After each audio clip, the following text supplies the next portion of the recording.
The Pittsburgh Pirates got a massive series victory against their in-state rivals in the Philadelphia Phillies. How can they build off of coming out of the break in style against the St. Louis Cardinals? We're going to discuss the Philly series and the Cardinal series on today's episode of Locked On Pirates.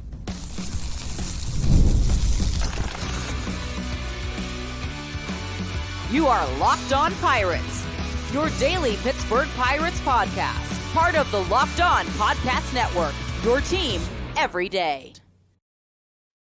And that is your team every day, your Pittsburgh Pirates every day. And you are back on the Locked On Pirates podcast here on the Locked On Podcast Network. And before I do my usual spiel and intro, thank you all for 2,000 subscribers on YouTube. That has been a long time coming. I wanted it to happen before the All-Star break. We were pretty close. It happened a few days after. So thank you guys all for that. It's an awesome accolade for myself, and it could not be done without all of you. And what else couldn't be done on this show is our wonderful sponsors. Our wonderful sponsor today, of course, Prize Picks. Make sure you go download the app today and use code LOCKEDONMLB for a first deposit match up to $100. And also follow the show on all of your social media. Find it on YouTube and all of your audio platforms because it's free, and not too many things in this world are free anymore. So all you have to do is come listen to me and Gary every Monday, discuss Pirates baseball, and Pirates baseball was fun this weekend. Very fun series against their in-state rivals in the Philadelphia Phillies. A series that I went into and I said, whatever happens, just look good. If they would have lost the series and looked good in doing so, I would have been okay with it. They went on a walk-off fashion, Gary, on Friday in a game where they just kept coming back. Saturday, to me, they just dominated. And then I was at the game yesterday, and Philly it was kind of a regression to the mean game. I mean, the Pirates were on a 6-game winning streak. The Phillies were on a 3-game losing streak. Something had to give for the best team in baseball. What were your immediate thoughts, though, after this weekend? Because I think a lot of people just got kind of taken aback by how well the Pirates played against this Phillies team. Yeah, I mean, I think that's the major takeaway is this team can hang, man. Like, even before the trade deadline here, we're talking about a team that just went toe-to-toe with arguably the best team in baseball. And it didn't look like it was a stretch, like even that back and forth game on Friday. I mean, like, it was just two teams just standing there punching each other in the face until one of them finally fell. Yeah. I loved it. And the next game, that was probably the cleanest game the Pirates have played all season. It was a tic-tac-toe execution. It really was. Absolutely nothing happened in the game until like the 6th inning, and then everything came together. And yeah, what are you going to say? I wouldn't want to play them if I'm any other team going into the playoffs. So I don't know. Pretty positive takeaway for me, man. Well, yeah, and then later on the show, we're going to discuss, too, how this team might even get better in a week and a half's time or 2 weeks' time with the trade deadline and some people coming back. And that's what I think is so good with this team right now is they're not at full strength. They're not a full-strength team at all right now, and they were still able to go into the series against Philly and play very good baseball. Now, yesterday's game, you can make some exceptions of that rule because of some certain things that happened that a lot of people weren't happy about. It's going to happen when you have a 6'7" shortstop playing the position. It's just going to happen. I saw a lot of people get upset about that. That is not the reason they lost the game. They lost the game because they couldn't score. That's the whole reason why they lost the game yesterday. But when you take this away, you go into the break, and I think it also, including me, it kind of scared me a little bit that they had that win streak going into the break because I didn't want the break to happen. I said, man, they're finally getting on a win streak, and then they don't play baseball for 4 or 5 days. And now let's see how they come out of the break. And they came out 6-game winning streak before yesterday, and they're 50-49, and they are smack dab in the middle of this thing now. I mean, it's ridiculous. You look around at what happened over the weekend, and the Pirates got a lot of help. Miami beat the Mets yesterday. The Cardinals and the Braves went right at each other. The Braves, mind you, also lose Ozzie Albies for 8 weeks, so another big injury that could really shake up this wild card race if they start to fall down, because then all of a sudden, Gary, all 3 wild card spots come into play. And then you look at the Reds, who have a tough series against the Nationals. The Cubs have a tough series, and all of a sudden the pieces start coming together.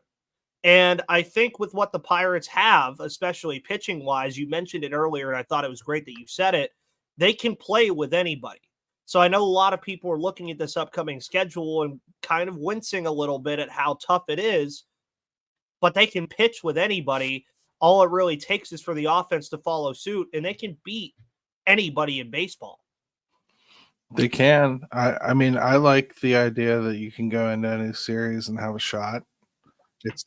It feels good. That's what this pitching provides, I think. I mean, you go into any series, I think you should feel like you have a real good shot at least being in it.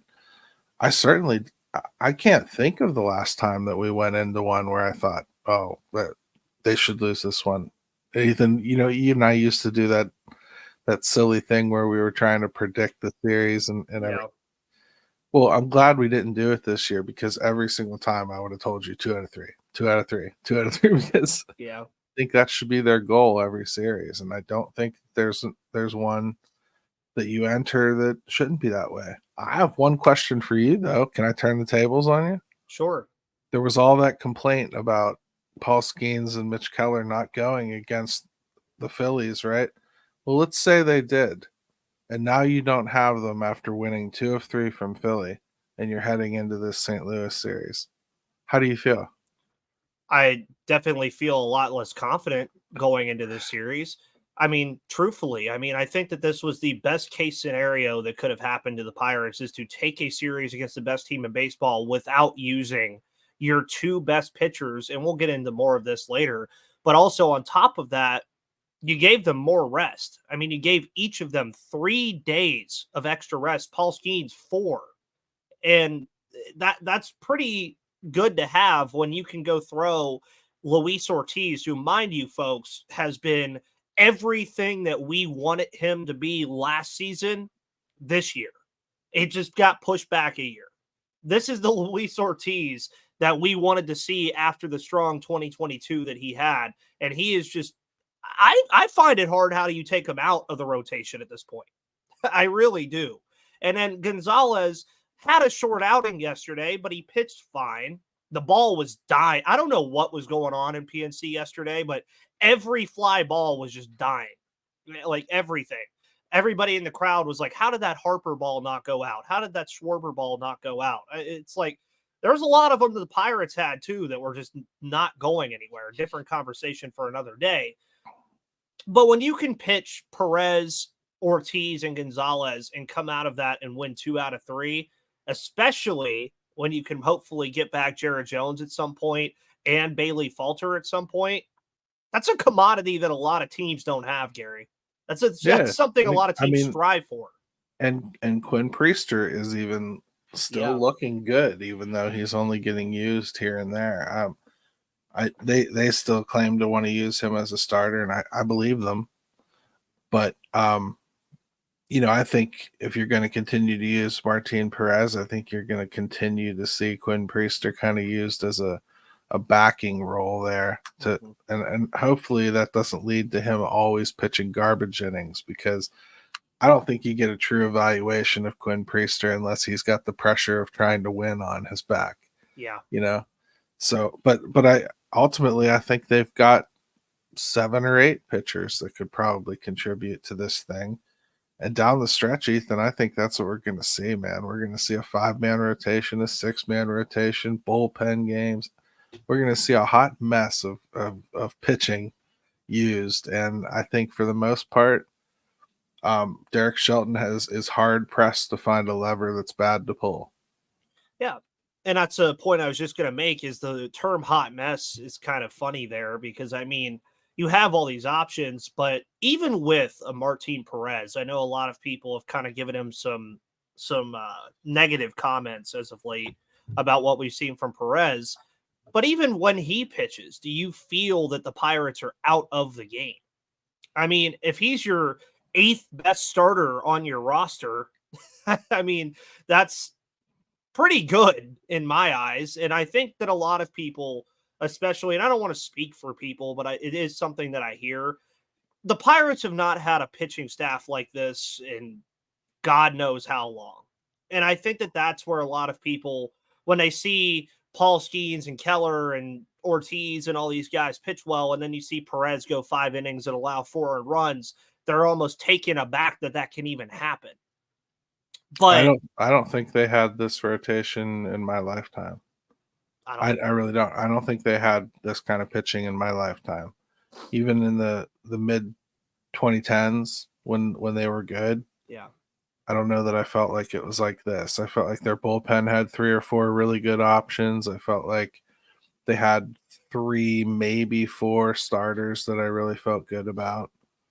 But I feel like right now, man, I could just throw names against a wall and probably come up with a good combo that could win a game. Yeah, it's almost like the stuff is flipped now. Like we were talking before the season that Derek Shelton can almost put names in a hat and come out with a lineup. Now he can almost put names in a hat and come out with a starter, and you probably feel pretty good about it. And that leads us to discussing Mitch Keller and Paul Skenes against the St. Louis Cardinals, a team the Pirates have had trouble against this year, but has a chance to catch right up to in this crazy NL wildcard race. We're going to discuss the series in depth, why Keller and Skenes getting the time off was a good thing, and more on this episode of Locked On Pirates.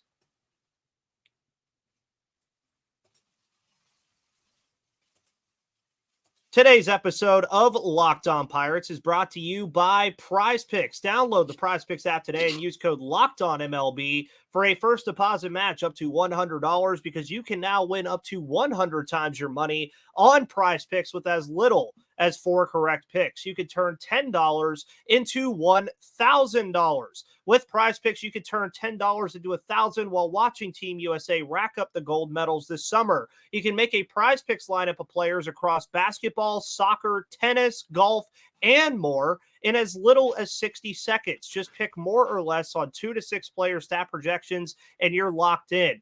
The summer games are always fun. And if you're in one of the 30 states across the country that Prize Picks is available in, make sure you go do it today. You could also bet on stuff like more points for LeBron James. You could bet on Caitlin Clark in the WNBA when that comes back. And you could bet on Brian Reynolds to get a hit pretty much any day you want. So download the Prize Picks app today and use code LOCKEDONMLB for a first deposit match up to $100. That's code LOCKEDONMLB on Prize Picks. Pick more, pick less. It's that easy with Prize Picks. Today's episode is brought to you by eBay Motors. They have millions of parts for your MVP, and you win every time with parts that fit your ride because passion, drive, and patience are the formula for winning championships and also what keeps your ride or die alive. eBay Motors has got you covered with over 122 million parts, and you'll always find exactly what you're looking for. And with eBay Guaranteed Fit, your part is guaranteed to fit your ride every time or your money back. Because with eBay Motors, you're burning rubber, not cash. And with all the parts you need at the prices you want, it's easy to make your car the MVP and bring home huge wins. Keep your ride or die alive at ebaymotors.com. Eligible items only. Exclusions apply. eBay Guaranteed Fit is only available to U.S. customers.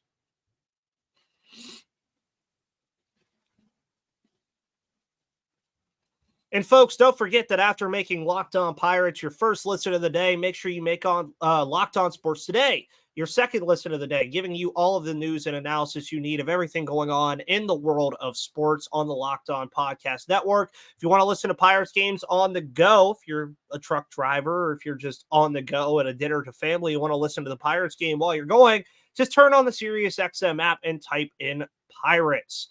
So the Pittsburgh Pirates, of course, will be hosting the St. Louis Cardinals before what I've called the joke of their schedule that they have next, because it almost seems like Major League Baseball forgot to schedule the NL West and the AL West, so they just crammed it all in one spot. But they play the Cardinals over the next 3. Andre Palante, Lance Lynn, both teams don't know who's going Sunday or Wednesday. Sorry, I'm forgetting what day it is. Pirates We do know announced Martin Perez. Okay. Good deal. So Perez will be going in the finale. We know who's going before that. You have Mitch Keller, you have Paul Skenes, your two best pitchers in your rotation, bar none. I mean, I don't think anybody's going to really argue with that. I don't think me and Gary need to have a first take-esque conversation about who the best starting pitchers on the roster are. But you find it interesting that the last time Mitch Keller pitched, his 5-inning streak comes to a close. He comes out of the game. From what I found out, he was fine. I mean, that's what I was told. He was fine. They just pulled him out of the game early. Skenes has not pitched since what was his last start? Milwaukee, correct? Yep. So he hasn't pitched in almost 2 weeks. So plenty of time off for these two guys. And you go into this series against St. Louis. Immediately, the first thing that came to my mind is how far back are we of them? Because I know a lot of people focus on that last spot in the wild card race. That's the spot that a lot of people think are going to be available. Pirates are a game and a half back, I believe, of the Pittsburgh Pirates, or game and a half ahead of the Pittsburgh Pirates. I'm doing my math correctly. Maybe 2. I don't know. They haven't played the same amount of games. Game and a half. But you have the game and chance. a half behind the Cardinals, a half game behind the Mets. Okay, good deal. That's why I hate when they all don't play the same amount of games, because then the math gets difficult. But you have the chance to directly put yourself in this thing against a divisional rival, and you have your two best pitchers going. These almost feel like these are games that you have to win.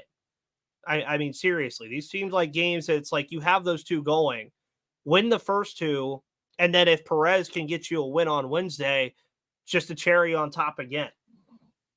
I mean, we're down to 63 games and you're a half game out of a wild card. Yeah. Everything you do from here on out is must win. I mean, like, you should feel that way pretty much every series, no matter what.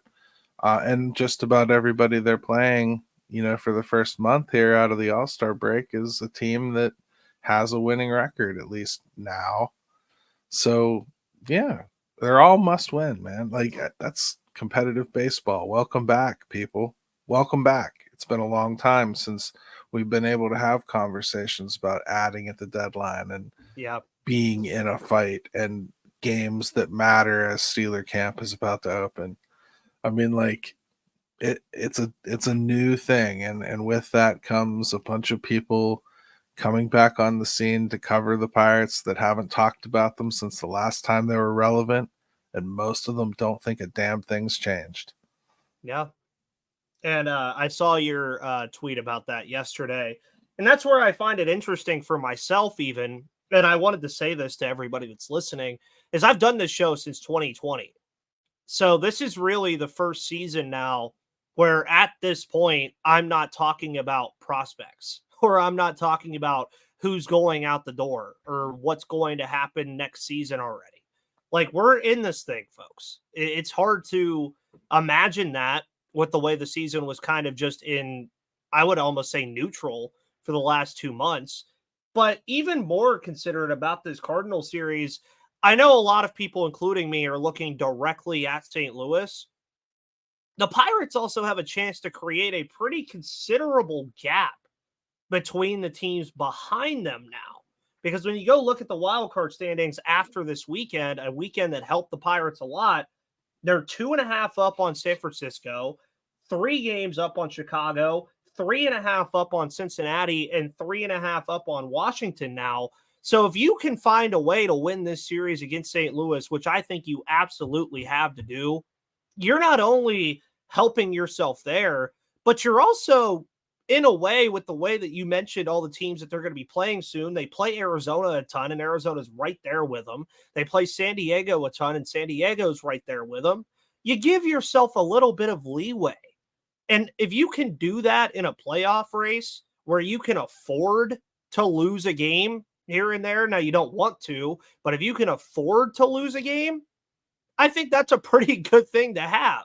And especially if you can create a pretty considerable gap between you and those teams behind you, then sometimes if you do have that rough series, it's not going to sting as bad as it normally would if you lose some of these games like they do here, possibly against St. Louis, even though I do think the Cardinals are coming back down a little bit.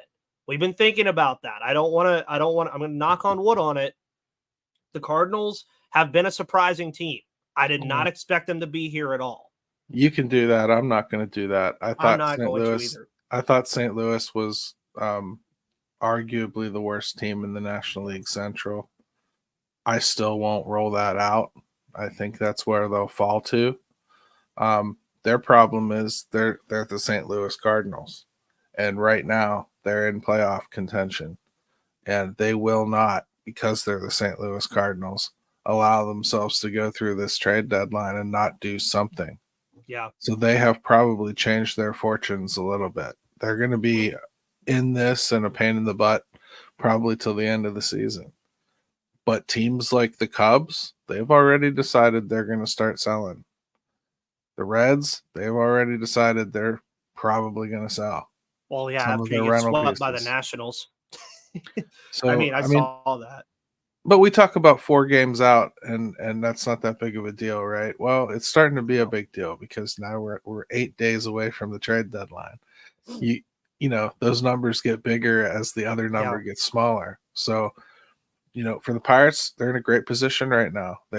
They also have to add. We talk about St. Louis. Well, the Pirates also have to add, and they will. They really will. Yeah, and I think it's interesting, too, that when you look at a lot of this stuff, and I was looking again, the Pirates have actually put themselves in a really good spot because, bar none, they have the best record in the past 10 games played. I mean, they're 8-2 in their past 10, and you look at literally every other team in the National League, and the best record that even comes close to that is 6-4, and that comes from the Cubs, the Diamondbacks, and the Mets. Everybody else is either 5-5 or worse. Those, and I tried to tell people on the show, Gary, all it would have took for the Pirates was 1 win streak. That's all it takes. And really, I want you guys to attribute that to everybody else in this playoff race. Arizona, all it takes for them to do is go on 1 win streak, and they're thinking about getting back to the World Series. For those teams 4 games out, that win streak has to come now. Like, that is how pressing that is for Chicago, Cincinnati, and Washington. And I'd even argue San Francisco being 3 games out. That's how pressing that is right now with how little we have left. Is a week and a half out of the trade deadline. That win streak for them has to happen now. For the Pirates, they already did it. They put themselves where they need to be to comfortably put themselves in a spot to buy. And with the roster management on top of having guys coming back, how are things going to shape up over the next week and a half? We'll obviously see Gary one more time before the trade deadline. Who's to say stuff doesn't happen this week? We'll see, but we'll discuss next on the final part of today's episode of Locked On Pirates.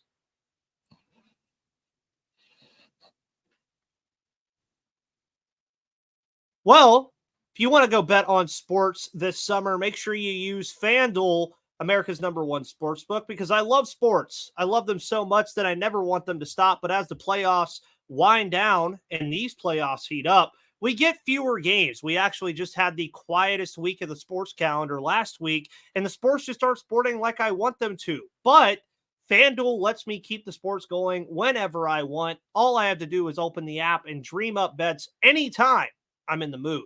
And this summer, FanDuel is hooking up all customers with a boost or a bonus daily. That's right. There's something for everyone, every day, all summer long. Shout out to all of my Nick Castellanos home run bettors yesterday. Congratulations. Hope you won some money. So head over to FanDuel.com and start making the most of your summer, because FanDuel is an official sports betting partner of Major League Baseball and an official sponsor of the Locked On Podcast Network.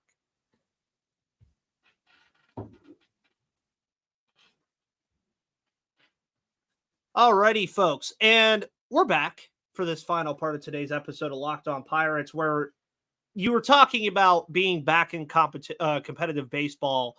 And usually around this time, right around the trade deadline the last couple of years, we'd be thinking about who is going out. Where would Jose Quintana go? Where would they trade Rich Hill and G-Man Choi? Where would this guy go? Where would Tyler Anderson go? Not saying that the Pirates won't move pieces out that are major league talents, i.e. Aroldis Chapman, maybe a Martin Perez or a Marco Gonzalez for a team that might need pitching. You could see that still happen. But I wouldn't consider that selling by any means. I think the Pirates are going to go out and find something to upgrade this team. I've mentioned a lot of names on this show already. Taylor Ward, Isaac Paredes, Yandy Diaz, Randy Arozarena. I've even flirted with all the Jazz BS, and I just don't, personally, folks, I don't want Jazz Chisholm. I know he would be an upgrade to what they have. The price is probably too high. I don't think, and same thing goes for Luis Robert. He would be an upgrade from what they have. The injury risk just scares me too much. There's a lot out there. If you find it.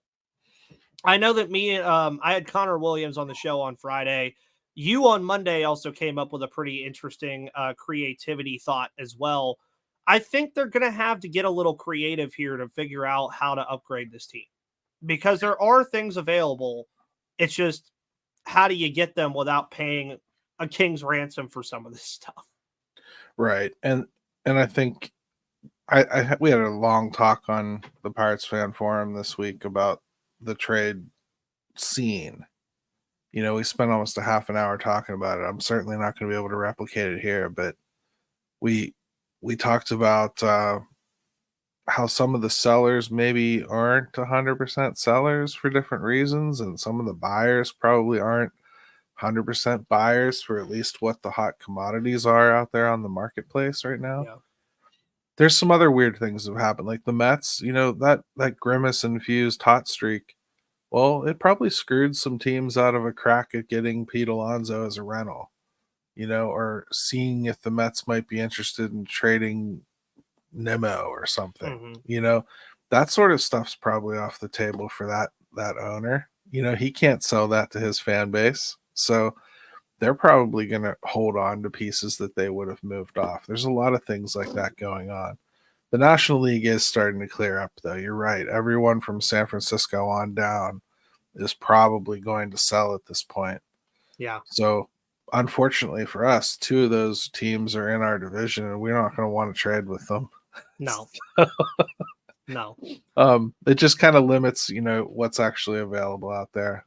I still think they can get some nice players. There's some good stuff out there. I just would like people to maybe just discriminate a little bit more. You know, you start talking about like Brent Rooker and whatnot. Brent Rooker can't play the outfield. Nope. You know, so that's okay as long as you're being truthful and you want to replace Kutch, because that's what you're doing. Which do you want to replace him is my question, though. He's been productive. I mean, he's somebody that hit 30 home runs last year and already has 22 this year in 86 games. Yeah, maybe. Yeah. Now, can I sell that to my fan base though? I don't know. You know, kind of tough. You could do worse than having Kutch just sit on your bench, though. Yeah, I mean, and also with a Brent Rooker style thing as well, if you do go make another move for an outfielder, who's to say Kutch isn't a fourth outfielder? He can play the outfield. Kutch in his body. Well, yeah. I'm getting tired of hearing that he can do it, because they say it every year. Then every year they say they want him to do it, and every year never they don't do it. And every year when they do it, they celebrate and act like it's like the end of the world. Days are coming. The signs are, Jesus is on his way, breaking through the clouds, because Andrew McCutchen's standing out there in right field. And it's like, dude, he's just standing in right field. It's not the end of the world, right? Yeah. Well, they're making a big deal out of it because it's that freakish that this dude is actually standing out there in right field. I'm done with it. I'm done pretending it's going to happen. It isn't. Yeah. And I mean, he's done it this year, hasn't he? Like once or twice? Twice. Yeah. And I mean, and once was a partial in-game replacement. Yeah, he was like 8th inning. And on top of this too, you look at a guy like Brent Rooker, would love it on the surface. But then again, how do you make the roster out? What are you doing? I mean, he's going to be your DH. That's all he's going to do. I don't think you're going to confidently stick him in right field and see much of a change defensively. But then on the top of all of this, I think a lot of people have also forgotten too that Ryan Borucki is going to be coming back soon. Bailey Falter is going to be coming back soon. Jared Jones is going to be back sometime in August, probably. Hopefully. Let's hope that doesn't turn into something more than it is. So not only are you worrying about the roster management as far as trades are concerned, you're also worrying about it when Falter and Borucki and eventually Jared Jones return. And that's going to create some very interesting decisions for this team, I think. And I saw yesterday that you mentioned about Josh Fleming, probably his last game, I would imagine. I think Baraki will be up there pretty soon, and that'll probably be the direct move, just lefty for lefty. Falter, it'll be interesting to see what they do. Maybe a Dennis Santana goes in that move when Falter comes back. Does that sound like something that could happen? I have They're no both clue. on the table, man. Dalton Yeah. Jeffries is a guy that could end up getting DFA'd. He's injured right now. Yeah. You know, they have room. They'll make the room if they need to. And I would think you're probably looking at a Quinn Priester getting demoted to AAA at some point. Something along those lines has to take place. Mart, the trade deadline is coming up though. You got to figure if they get somebody interested in swapping a lottery ticket for Martin Perez, they probably take it. You know, and I think you you have have to figure there's probably somebody that's interested in it. If nothing else, the guy's got a world of track record there for you, and he's even had some. Believe it or not, if you will just eliminate the recency bias, he's done some good things this year too for us. So another team that isn't watching him on a day-to-day basis will probably have a different take on Martin Perez and what he could provide than you, who have been sitting here watching him bomb the last couple times out, right? Yeah. So somebody like him, Marco Gonzalez is a tougher sell. You probably have to send along enough cash for people to get out of his contract next year. So $3 million extra on top of whatever, and then you're still a lottery ticket. And I'm not sure I would do it. He's pretty reliable lefty, you know? Yeah, and if you had to name one player you think over the next week and a half that is not on the team right now that will become a Pittsburgh Pirate, Gary, who do you think it is? I'm going to stick pretty firm with Lane Thomas. From the Washington Nationals. He's an outfielder, hit 28 home runs last year. He's having a down season, has another year of arbitration next year. He can actually field the position. He's a real legitimate starting outfielder in the major leagues with some pop from the right side, and you don't have to bury him. He's an everyday starter, and Pirates need that. Yeah, right now they definitely do. I mean, I said it before the game yesterday. I said Palacios is starting in center field. That should tell us just about everything we need to know about why they need an outfielder. Yes, I know he made a phenomenal play yesterday, but Joshua Palacios never made some bad plays too. Yeah, Joshua Palacios never needs to be in center field ever again if he's in a Pirates uniform. No, but I think part of that is like they know they have some impending things coming up here. Believe it or not, there will be a trade market for Michael A. Taylor. I know that sounds crazy, but there will be. And the Pirates may have to make a decision on him one way or another, just because it's not really likely they're going to hold a roster spot for a guy that can't do anything but pinch hit and pinch run late in games and defensive replacement type. Jack Sawinski is your only other center fielder, and he isn't hitting. So I understood like wanting to maybe audition Palacios because it's pretty clear he deserves the roster spot more than Jack. Yeah. And if you're going to go get another outfielder, you better know what these guys can do. And if you're going to get another outfielder that isn't going to play center field and then cut Jack Sawinski or send him down to AAA, well, now you've only got Michael A. Taylor. And I don't know you want that, you know? So unless you go back to like Brian Reynolds in center, you've got some funny decisions to make. Brian Reynolds in center, good on that too. I'm just saying, Ethan, like you can say you're good on it and it's cute and everything, but like for real, these are the options. Yeah. Like that's why they're playing guys like that, because they need to find out what they can do. And Palacios is plenty athletic.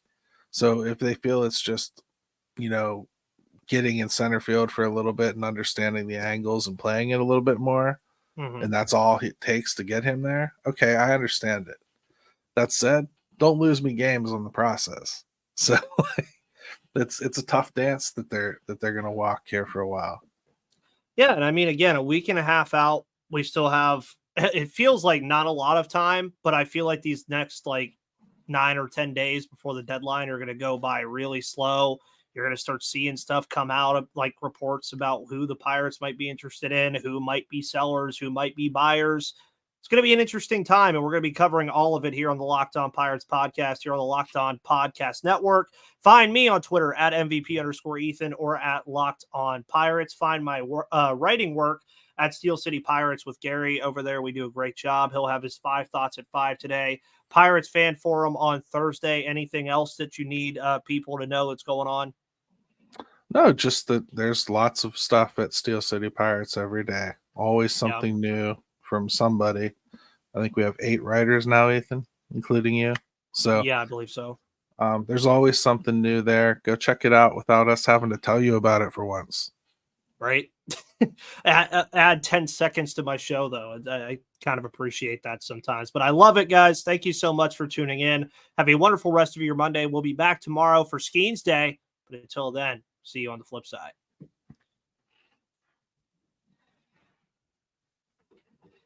Nice.